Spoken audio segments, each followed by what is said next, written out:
the one that they've had, and I hope this bill is the basis for moving forward so that they can get the kind of support they deserve through their local council. I call the honourable member Eugenie Sage. Tēnā koe, Mr Speaker. Tēnā Thank you. koe. I'm not pleased, like other colleagues, that the Parliament is having to consider retrospective legislation, but am pleased to take a call on the Kaipara District Council validation of rates and other matters bill. New Zealand's 78 councils manage around $98 million of public assets, most of these being infrastructure assets that enable the provision of essential public services like stormwater, wastewater and drinking water. For the most part, councils do this work well and on behalf of their communities. But Kaipara is a horrendous example of what happens when it goes wrong. The community's being landed with a very expensive wastewater scheme which cost $62 million instead of the $17 million that was originally estimated. And the former council made a series of disastrous decisions and a series of rating resolutions which failed to comply with the Local Government Act, and which this bill seeks to validate those resolutions and the $17.3 million of rates which were improperly set. And it's very disappointing, Mr Speaker, that we are debating this bill before the report of the Auditor-General and the inquiry into the wastewater scheme. That report's been delayed until early December. But as others have said, the Auditor-General has reviewed the bill and advised the Select Committee that the bill contains nothing that interferes with or compromises its pending report or any actions that might eventuate from it.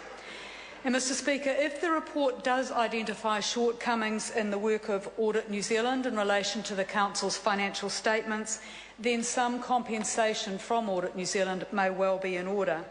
And similarly, with the contracts that were signed by the Council, the Commissioners need to apply the same assiduous look at those and the opportunities for penalties being paid by contractors for cost overruns and budget blowouts in the scheme that they have applied to the Council's tangled finances. And if the Auditor-General's report indicates that legal action should be taken against past decision-makers at the Council or key advisors at the Council, then the government agencies need to take that action and pursue those proceedings with a lot of energy and effort.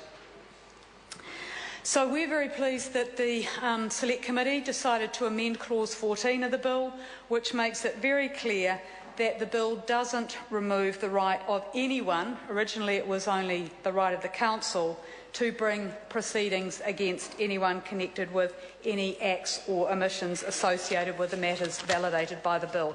That's one of the amendments by the Select Committee. And we acknowledge the work of the Mangawhai Residents and Ratepayers Association and their advocacy, because that saw the clause included in the bill in the first place. The Green Party is reluctantly supporting this bill because it appears to be the only way that Kaipara's financial problems can be resolved and the Council put on a sound footing for the future. The Local Government and Environment Committee has sweated blood over the bill, and I pay tribute to the work of Mike Sabin and the Committee Chair, Nikki Wagner, and all members of the Committee, and also to the Commissioners for the advice that they provided. And to the 150 people that made submissions and those who presented to the committee. The hearing day in the Mangataroto Country Club was one of the more memorable hearing days. And even though people won't be satisfied with the report-back version of the bill, we have considered those submissions and the issues they raised very, very carefully.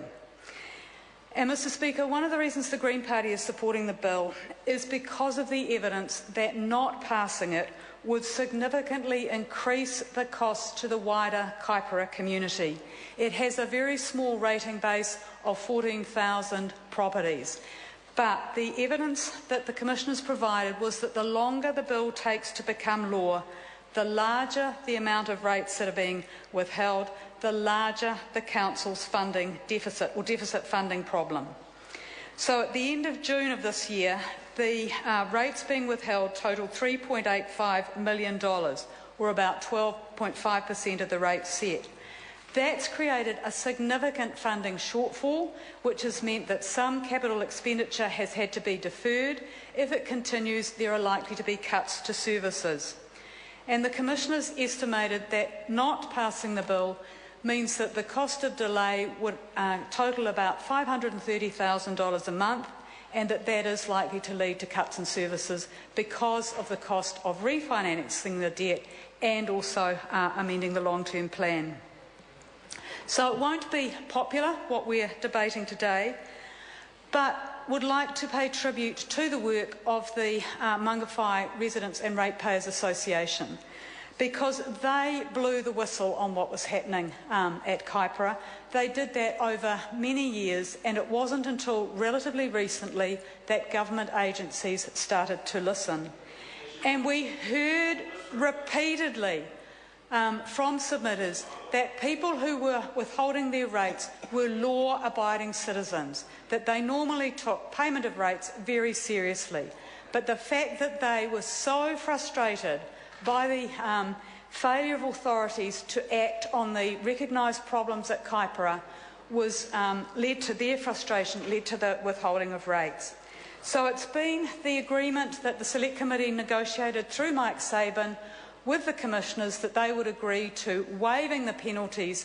That is just a small consolation, I guess, and a token acknowledgement of the work of the whistleblowers, that they shouldn't be having to pay penalties because of their withholding of rates, to draw attention to the problem.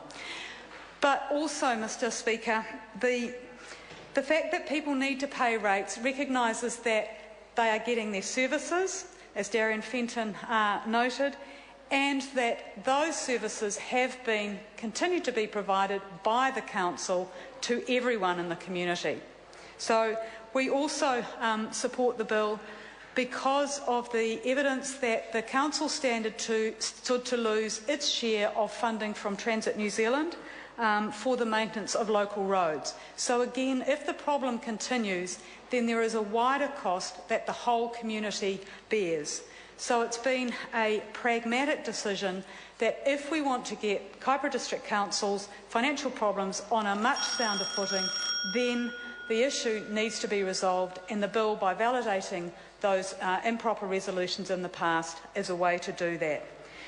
Opposition parties certainly made the case that the government should provide some assistance to Kaipara to reduce the impact on ratepayers of having to repay that debt.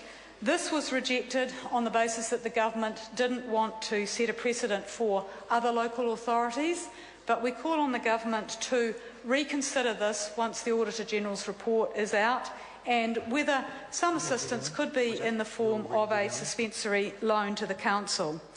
The Green Party also really seriously considered the submissions that rather than ratepayers and the local community bearing the full costs of the Council's malfeasance, then the banks should take a bit of a haircut because they failed to do due diligence in their lending to Kaipara.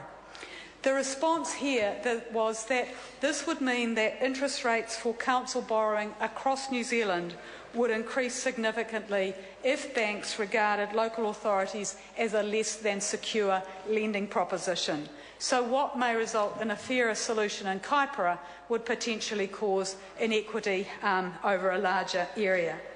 But, Mr Speaker, it still rankles that the burden of repaying this debt falls on the community of Kaipara, who weren't responsible for incurring the debt when the Council didn't abide by the provisions in the Local Government Act. But we are reluctantly supporting the bill because it does seem to be the only way forward to put the Kaipara community on a sounder financial footing. The question, the Honourable Phil Heatley.